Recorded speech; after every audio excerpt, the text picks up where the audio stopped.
At 6:15 on July 30th, 1943, Staff Sergeant Michael Arooth crawled into the tail position of B-17 Tondelayo at RAF Kimbolton, watching a gray English dawn that would carry him 500 miles into Germany. 24 years old, 12 combat missions, 3 confirmed kills. The Luftwaffe had positioned over 300 fighters along the route to Kassel. Arooth settled onto the bicycle seat that served as his workstation. The tail gunner position measured 4 feet wide and 5 feet long. 2 Browning M 2.50 caliber machine guns pointed backward through a plexiglass window. At 25,000 feet, the temperature outside would drop to 60 below zero. His electrically heated suit was the only thing between survival and death by hypothermia. The 8th Air Force called it the loneliest job in the war. The tail gunner worked alone, separated from the rest of the crew by 40 feet of aluminum fuselage. No one to talk to, no one to help if something went wrong. Just a man, 2 guns, and whatever the Luftwaffe sent his way.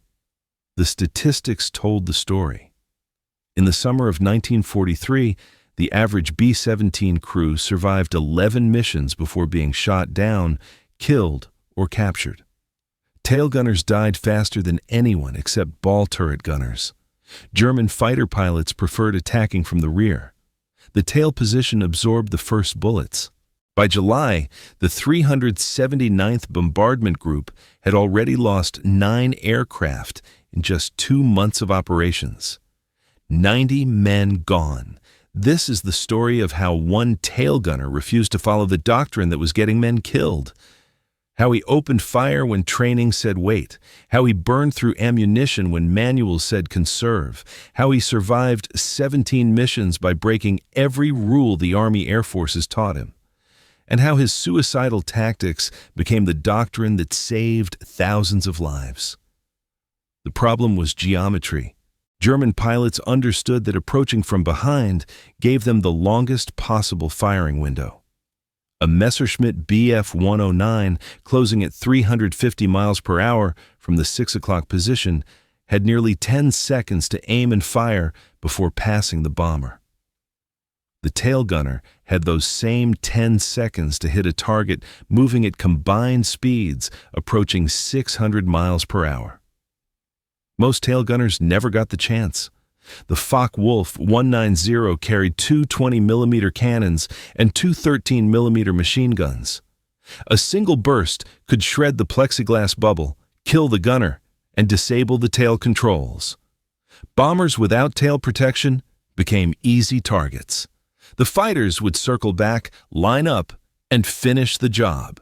The standard Army Air Force's gunnery training taught gunners to wait, conserve ammunition, fire only at ranges under 300 yards. The theory made sense in a classroom. In combat, 300 yards meant the enemy was already shooting. By the time a tail gunner opened fire, he might already be dead. Arooth had watched it happen. On his 6th mission, a B-17 flying off Tondelayo's right wing took a direct hit to the tail section. The gunner never fired a shot. The fighter came in fast, guns blazing, and the first rounds punched through the plexiglass before the American could react. The bomber fell out of formation, trailing smoke. 8 parachutes emerged. The tail gunner was not among them. The official doctrine demanded patience. Arooth questioned everything about it. The fighters attacked from maximum range because they knew American gunners would hold fire. The Luftwaffe pilots had learned the patterns. They exploited the training manual like a roadmap. Michael Arooth came from a different world than most tail gunners. He'd grown up in rural Pennsylvania, hunting deer and rabbits before he was tall enough to see over the kitchen counter. His father had taught him to shoot at age 8. By 12, he could drop a running rabbit at 100 yards with iron sights. By 16, he was teaching other boys in his county how to lead moving targets. When Pearl Harbor happened, Arooth was 20 years old, working in a steel mill and thinking about the future. The future arrived on December 7th, 1941. He enlisted 2 weeks later. The Army Air Forces wanted gunners, young men with quick reflexes and steady hands, farm boys who knew how to shoot. Arooth tested through gunnery school with the highest marks in his class, not because he followed instructions, because he understood something the instructors didn't. In combat, the target shoots back. The training doctrine assumed you had time to aim, time to track, time to wait for the perfect shot. Arooth knew that assumption would get you killed. The deer he'd hunted in Pennsylvania didn't carry 20-millimeter cannons. German fighters did. He arrived at RAF Kimballton in May 1943, assigned to the 379th Bombardment Group. His B-17, Tondelayo, had already flown 8 missions. The previous tail gunner had been killed over Bremen. The position was open.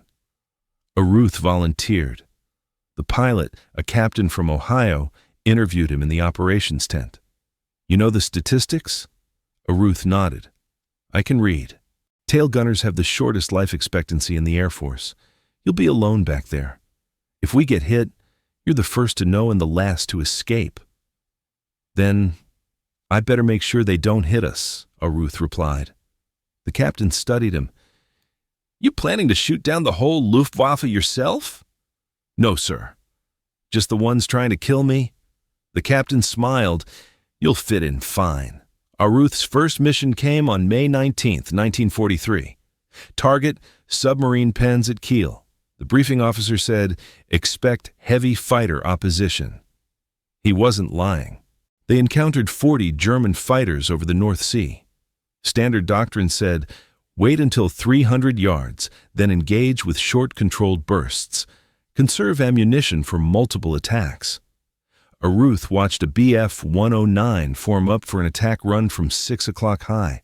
The fighter was 800 yards out, lining up its approach. Standard response, wait.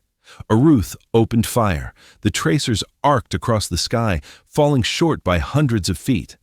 The German pilot saw them coming and broke off his attack pattern, diving away before reaching cannon range. No hits scored, no fighter destroyed. But no damage to Tondelayo either. The waist gunner called over the intercom. "Tail, you just wasted 50 rounds on a target you couldn't hit." Arooth replied, "And he didn't hit us. I'll take that trade." After landing, the crew chief counted ammunition expenditure. Arooth had fired nearly 400 rounds on a mission where most tail gunners used 200. The math didn't work. At that rate, he'd run dry on missions deep into Germany. Arooth explained his reasoning. A round that forces a fighter to break off is more valuable than a round that hits nothing because you're already dead. The crew chief remained skeptical. Other tail gunners heard about the incident. Some called it reckless. Wasting ammunition on long-range shots violated everything the Army Air Forces taught. The training manuals existed for reasons. But Tondelayo kept coming home. Mission after mission, the bomber returned to Kimballton with its crew intact.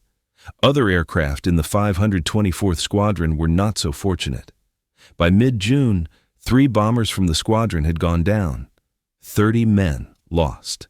Arooth's second confirmed kill came on June 22, 1943. Target, synthetic rubber plants at Hulls. A Focke-Wulf 190 approached from 7 o'clock low, using the bomber's blind spot to mask its approach. Arooth spotted the fighter at 900 yards through a gap in the formation. Standard doctrine said that was too far. The target was barely visible. The deflection angle made accurate fire nearly impossible. Arooth calculated differently.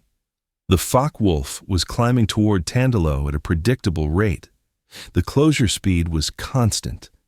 He didn't need to hit the fighter now. He needed to put bullets where the fighter would be in 5 seconds. He fired a long burst, leading the target by what felt right. The tracers seemed to disappear into empty sky. Then the Focke-Wulf flew into them. The fighter's right wing disintegrated. The aircraft rolled inverted and fell. 1 confirmed kill, 400 rounds expended. The ammunition was gone before they reached the target. The bombardier called over the intercom. "Tail, you're dry, and we haven't even dropped bombs yet," Arooth replied. "Then I guess you boys better shoot straight. I kept them off us this long." They made it home. Tondelayo landed with 38 bullet holes, 3 wounded crew members, and one dead engine. But they made it home. The pattern repeated through June and into July. Arooth fired early, burned through ammunition, and kept Tondelayo alive. Other bombers went down. The 379th lost 2 aircraft on June 25th, another on June 29th, 3 more on July 10th. The casualty lists grew longer. Tondelayo kept flying. By late July, the other tail gunners in the 524 Squadron were asking questions. How was Arooth surviving when doctrine said his methods were suicide? The ammunition expenditure made no sense. The long-range fire violated every principle of marksmanship. But the numbers didn't lie. Bombers with aggressive tail gunners came home more often than those following standard doctrine. Now, on July 30th, crossing into Belgium at 14,000 feet, Arooth watched the P-47 escorts waggle their wings and turn back toward England. The fuel gauges in the Thunderbolts demanded retreat. The bombers pressed on, alone. Somewhere ahead, 300 German fighters were waiting. Arooth checked his ammunition belts. 400 rounds per gun, 800 total. The manual said that was enough for a standard mission. Arooth had already decided the manual was wrong about everything else. By noon, he would find out if he was right. The cost of being wrong was a closed casket funeral and a telegram to his family. The formation crossed the English Channel at 14,000 feet, still climbing. Arooth watched the water recede through his plexiglass window, the white cliffs of Dover shrinking to a pale line on the horizon. Ahead lay occupied France, then Belgium, then the heart of Nazi Germany. The P-47 escorts held position around the bomber stream. Their presence meant safety, but Arooth knew the arithmetic. The Thunderbolts carried enough fuel for roughly 90 minutes of combat flying. The mission to Kassel would take 6 hours.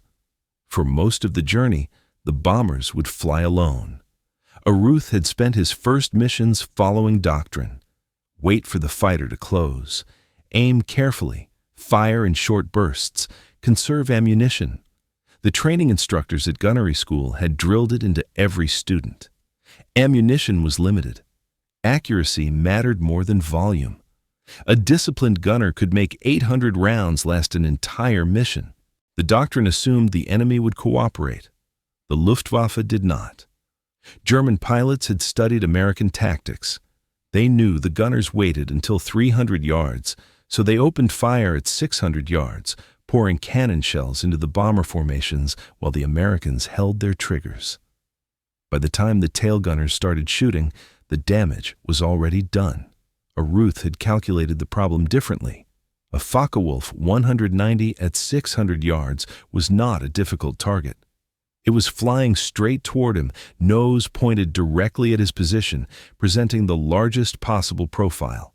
The closure rate meant the apparent size doubled every few seconds. A gunner who started firing early could walk his tracers onto the target, adjusting aim as the range decreased. The risk was ammunition. 800 rounds sounded like a lot until you divided it by the number of attacking fighters. A mission might see 15, 20, even 30 separate attacks. At 50 rounds per burst, the mathematics turned brutal. A gunner who fired early might run dry before the mission ended. Arooth accepted the trade-off.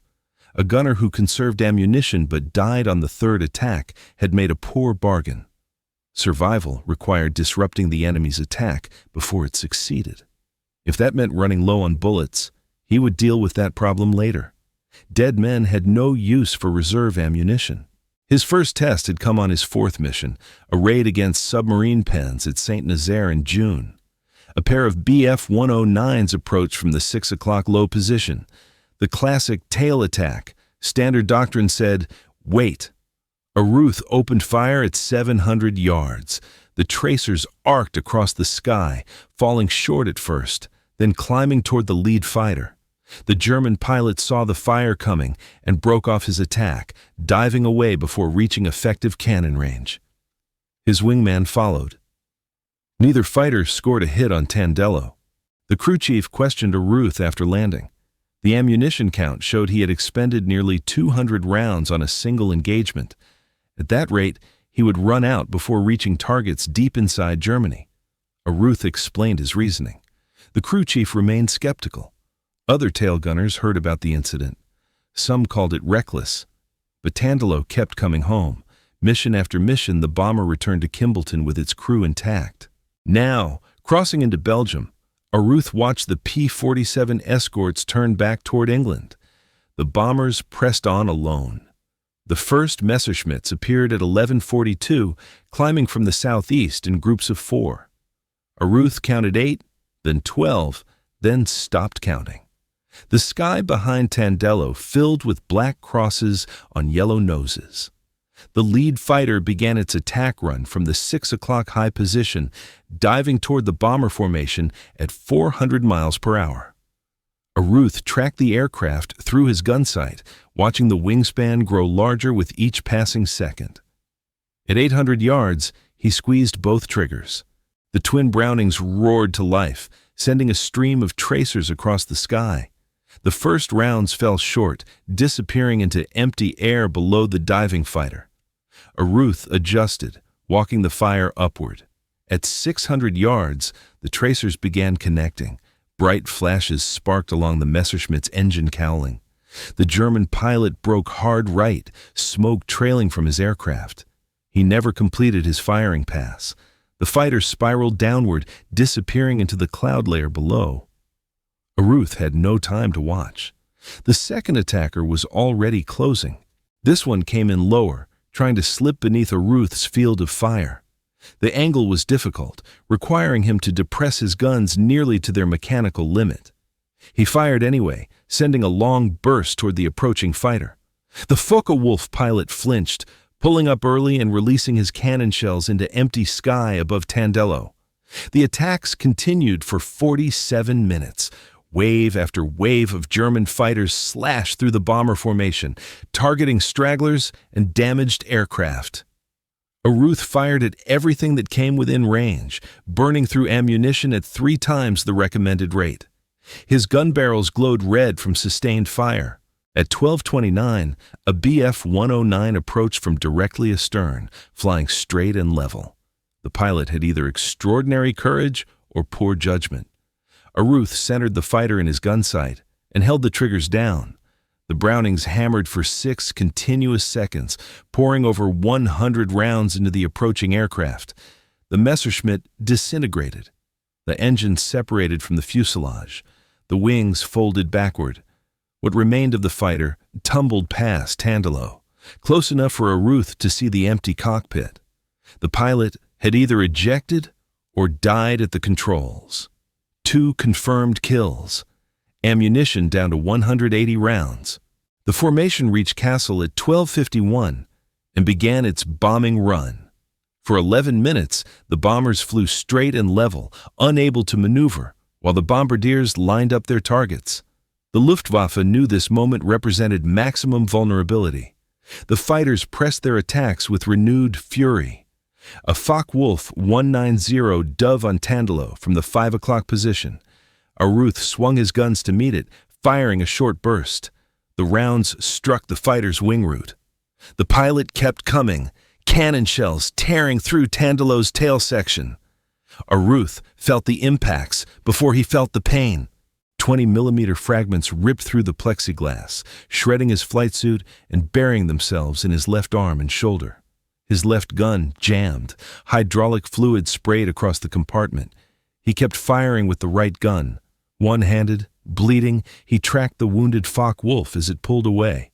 A final burst caught the fighter's tail assembly. The aircraft snap-rolled and dove toward the ground. His 3rd kill of the mission.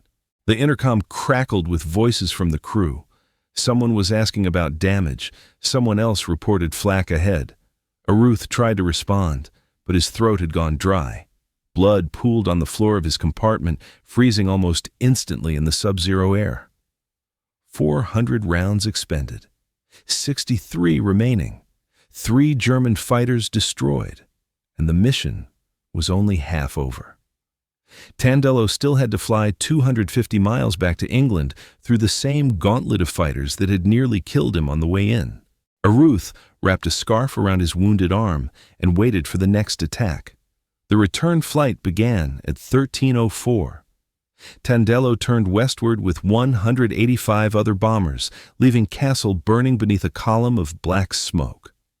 Arooth remained at his position, scanning the sky through blood-smeared plexiglass. The Luftwaffe was not finished. German fighters regrouped over Belgium, positioning themselves along the bomber stream's route to the English Channel. Fresh aircraft replaced those lost or damaged in the morning attacks. The second gauntlet would be as dangerous as the first. Arooth's left arm had gone numb from the cold and the wounds.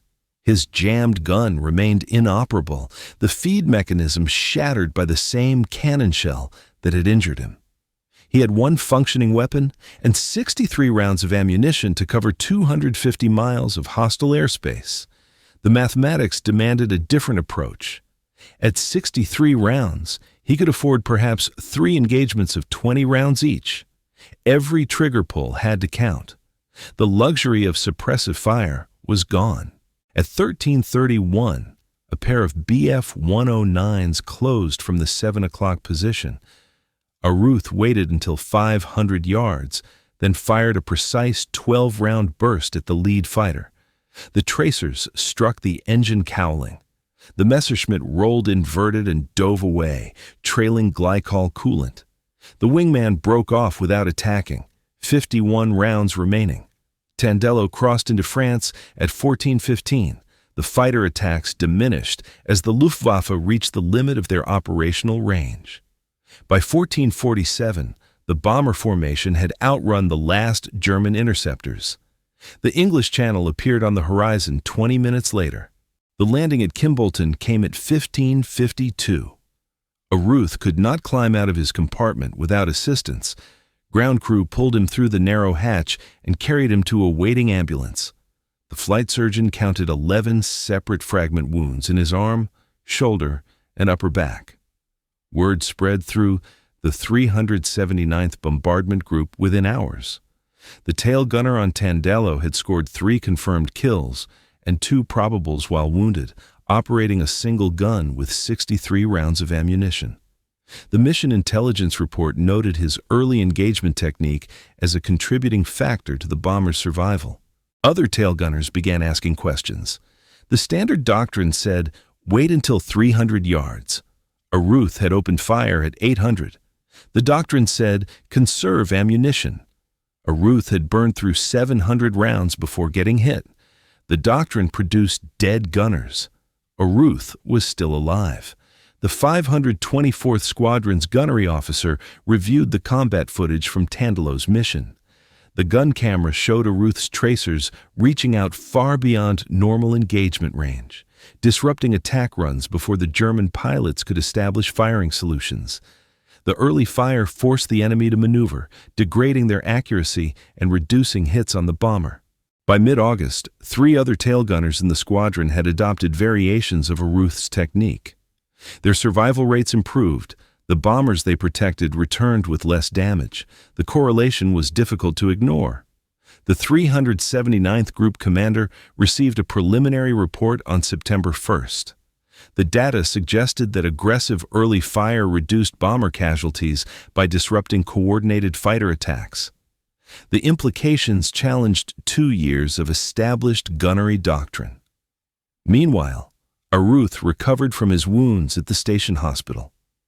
The fragment damage had missed major blood vessels and nerves. The flight surgeon cleared him for duty on August 19th, 3 weeks after the Kassel mission. Tondelayo had a new aircraft waiting. The old bomber had been written off after accumulating too much battle damage for economical repair.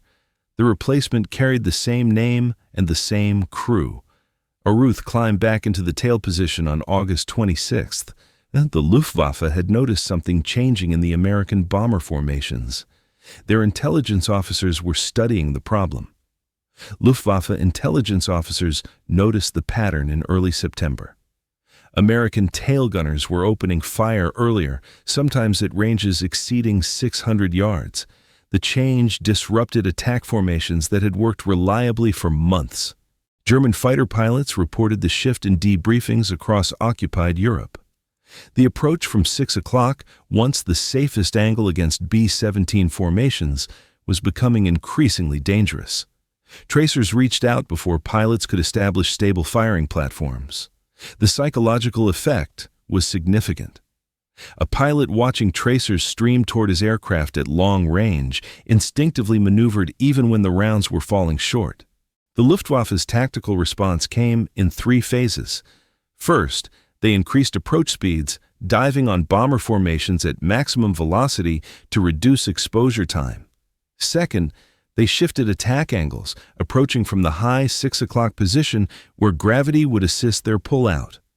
Third, they began targeting specific aircraft that appeared to have aggressive gunners, hoping to eliminate the threat before it could spread. None of these adaptations solved the fundamental problem.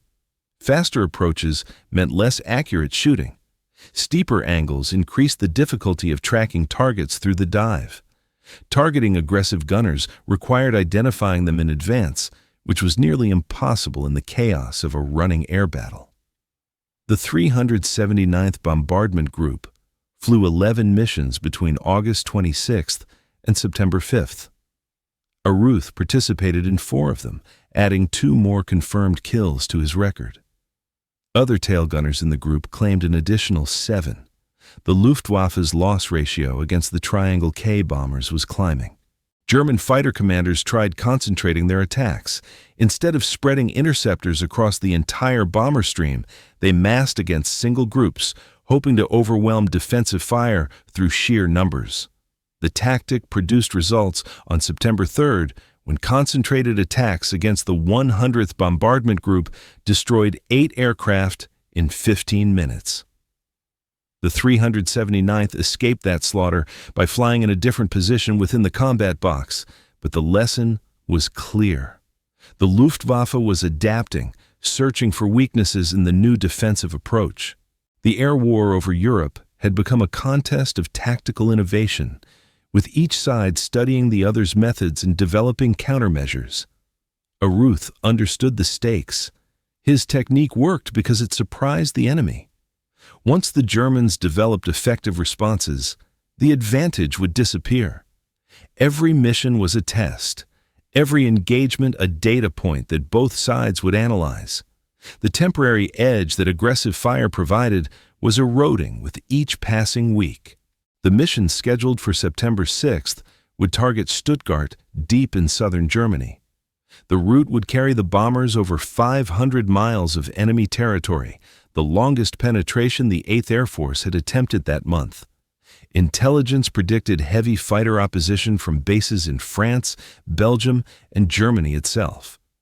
Stuttgart manufactured ball bearings, components essential to every vehicle, aircraft, and weapon in the German arsenal.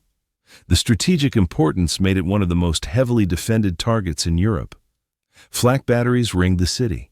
Fighter squadrons were positioned along every likely approach route. The briefing on September 5th laid out the challenge.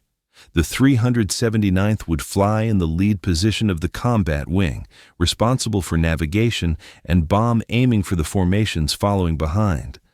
Lead position meant absorbing the first fighter attacks. It meant flying straight and level while other groups maneuvered. It meant maximum exposure to everything the Luftwaffe could throw at them. Arooth checked his guns that evening. Both Brownings were freshly serviced, the feed mechanism smooth, the barrels replaced after accumulating too many rounds. He loaded 1,200 rounds instead of the standard 800. The extra ammunition added weight, but weight seemed less important than firepower. Tomorrow would test everything he had learned. Tomorrow would determine whether his methods could survive the most dangerous mission of his career. The Stuttgart mission launched at 0540 on September 6th. 187 bombers climbed into an overcast English sky, forming up over the North Sea before turning southeast toward occupied Europe. Tondelayo flew in the lead element of the 379th Formation, positioned where Arooth would face the first attacks from any direction. The fighters found them over France at 09:15. Messerschmitts and Focke-Wulfs rose from airfields across the region, climbing to intercept the bomber stream before it reached German airspace. The initial attacks came from the 11 o'clock position, head-on passes that tested the nose gunners rather than the tail. Arooth waited, watching contrails multiply behind the formation. The Luftwaffe was building strength, assembling fighters from multiple units into a concentrated force. By 0940, intelligence estimates counted over 100 interceptors tracking the bombers. The rear attacks began at 10:08. A staffel of 12 Bf-109s positioned themselves 2,000 feet below the formation, then pulled up in a climbing attack from the 6 o'clock low. Arooth opened fire at 700 yards, sending tracers into the lead element. 2 fighters broke off immediately. A third absorbed multiple hits and fell away smoking. The remaining 9 pressed their attack. Cannon shells ripped through the formation, striking bombers throughout the 379th Combat Box. The B-17 flying off Tondelayo's left wing took hits to its No. 3 engine. Another bomber in the low squadron began trailing fuel from ruptured tanks. Arooth kept firing, shifting from target to target as fighters flashed through his field of view. His ammunition counter dropped steadily. 600 rounds, 500, 400. The attacks showed no sign of diminishing. At 10:31, a Focke-Wulf 190 dove on Tondelayo from directly above and behind, using the sun to mask its approach. Arooth spotted the fighter too late. 20mm shells punched through the tail section before he could bring his guns to bear. The impacts threw him against the plexiglass. His left gun was destroyed, the receiver shattered by a direct hit. Fragments tore through his flight suit, opening wounds across his arms and scalp.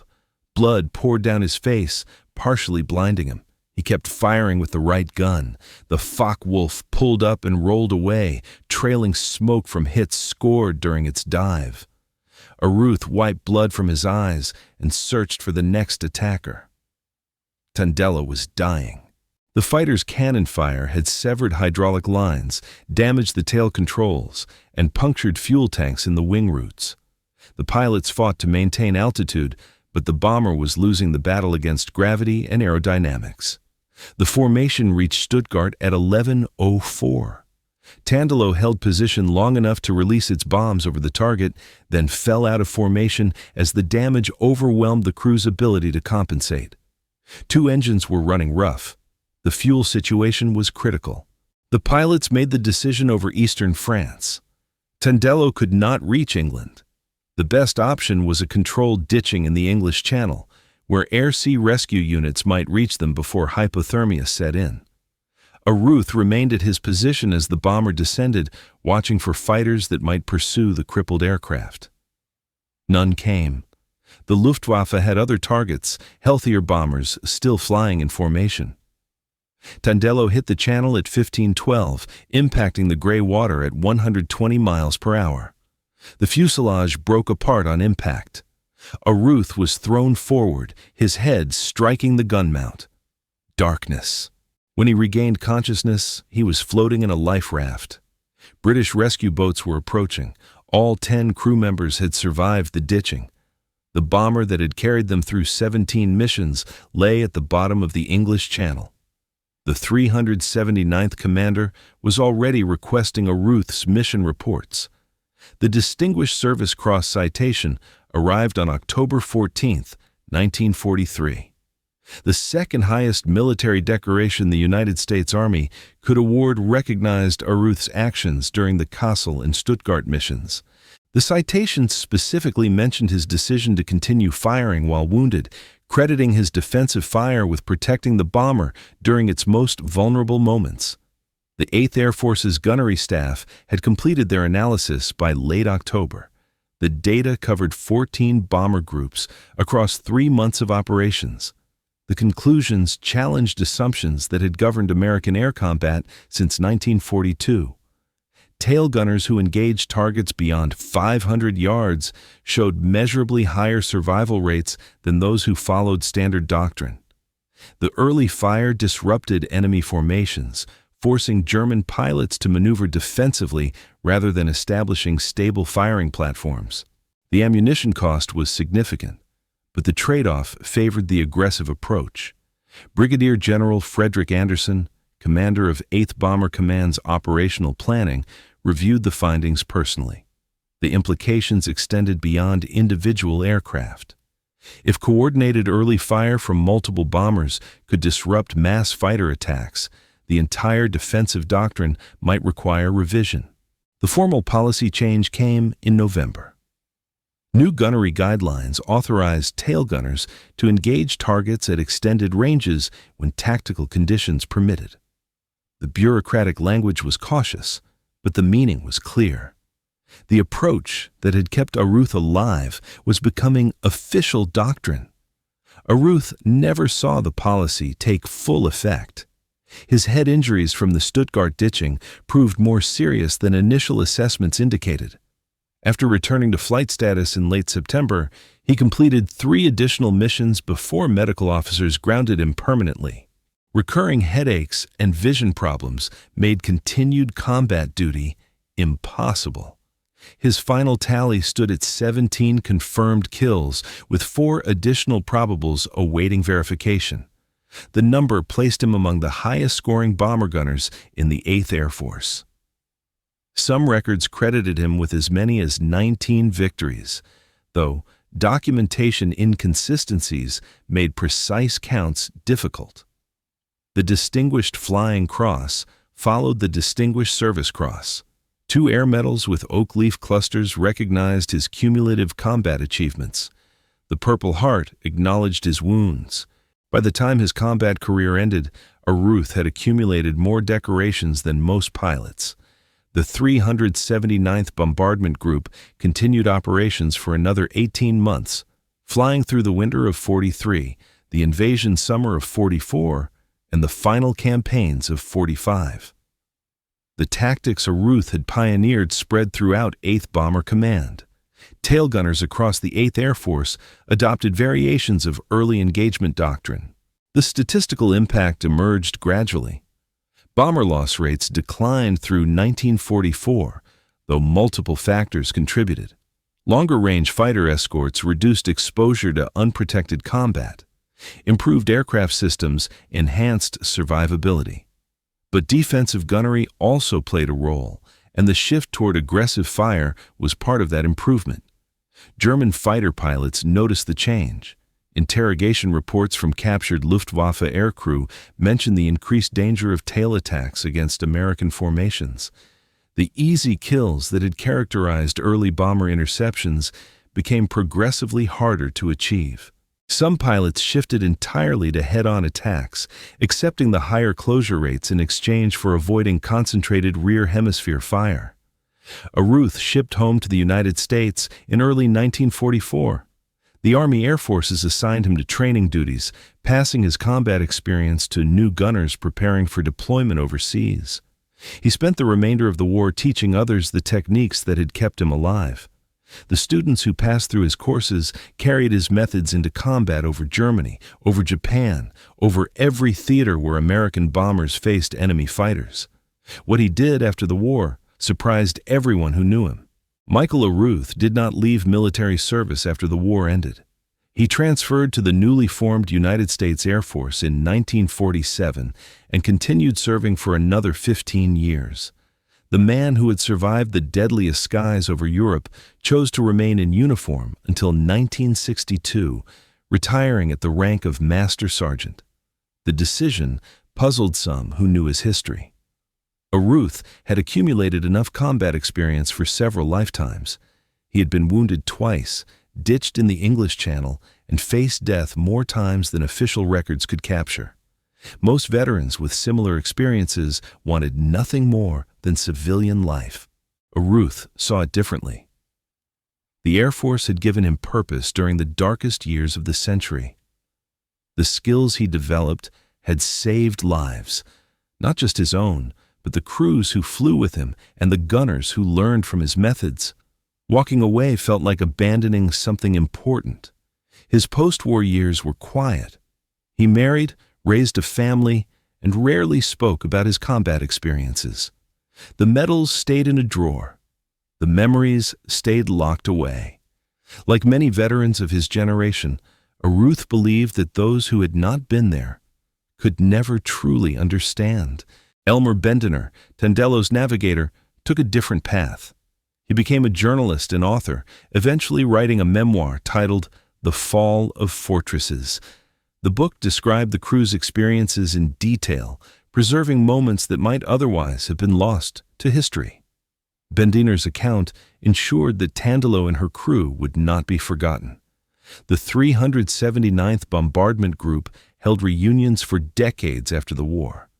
Veterans gathered to remember friends who had not returned, to share stories that their families had never heard, to honor the young men they had once been. Arooth attended when his health permitted, reconnecting with survivors from those desperate months over Europe. The National Memorial Cemetery of Arizona received his remains on February 20th, 1990. He had died 5 days earlier in St. Augustine, Florida, at the age of 70. The headstone listed his rank, his service branch, and his war. It did not mention the 17 fighters he had destroyed, or the crews he had protected, or the doctrine he had helped reshape. Military cemeteries are full of such understatements. The stones mark names and dates, but cannot capture the weight of what those names represent.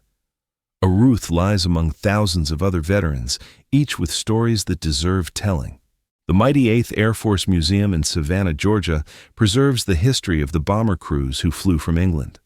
The 379th Bombardment Group's records are archived there, including mission reports that document Arooth's combat achievements. Researchers can trace the evolution of gunnery doctrine through documents that bear his influence. The B-17 tail gunner position no longer exists.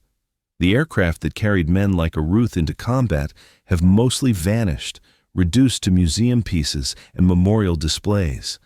But the principles he demonstrated remain: the value of aggressive action over passive defense, the willingness to challenge doctrine that was getting men killed.